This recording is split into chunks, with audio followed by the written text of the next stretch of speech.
Two Mormons in sub-Saharan Africa. That's funny. Like two young Mormons, I should say. Two young, not just two Mormons, but two young, innocent.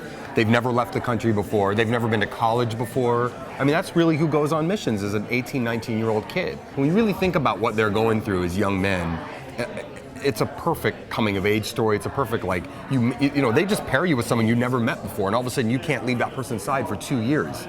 There's a lot in there that is a great story and a great fodder for a musical. I play a 19-year-old elder who is sent on a mission to a part of the world that is definitely having issues with faith and God. My character is Elder McKinley.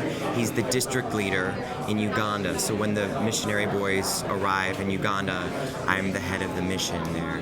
And I'm a little bit of a closet case. I play this young African girl who meets these two Mormon boys and sees in them, sort of, and through the teachings of Joseph Smith, a way out of this hyper-fictionalized, sort of a world that God forgot. I play Mafala Hatimbi, the village leader of the African village that the two missionaries visit. They go through a few adversities to sort of reach us. Matt, Trey, and Bobby are brilliant storytellers. They draw you into these characters so well, and you get so invested in them that you find the heart of the show very easily and very quickly.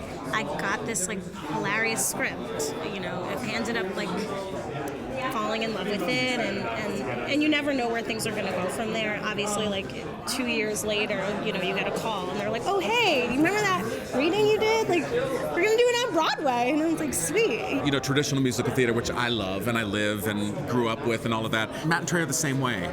And so that's been fantastic. They love the art form. They love musicals. And this one really does lend itself to that. And it's been so much fun. And so much fun to create and to come up with the ideas of the numbers, how do they move and how do they sing and how do they build, was really fun to work on. It was as soon as we started seeing the songs and seeing everything, we're like, wow, this really feels like an old Oklahoma-style show. And the things that I always loved about musical, that classical thing, it felt so traditional in so many ways, and yet obviously with our spin on it. But it just felt like it needed to be on stage. We said, should we do this as a film? Because we obviously come from that world. And the more we did little workshops and we saw a few numbers on stage, we're just like, I just want to see the rest of this on stage. We may never have this chance again. Let's do this,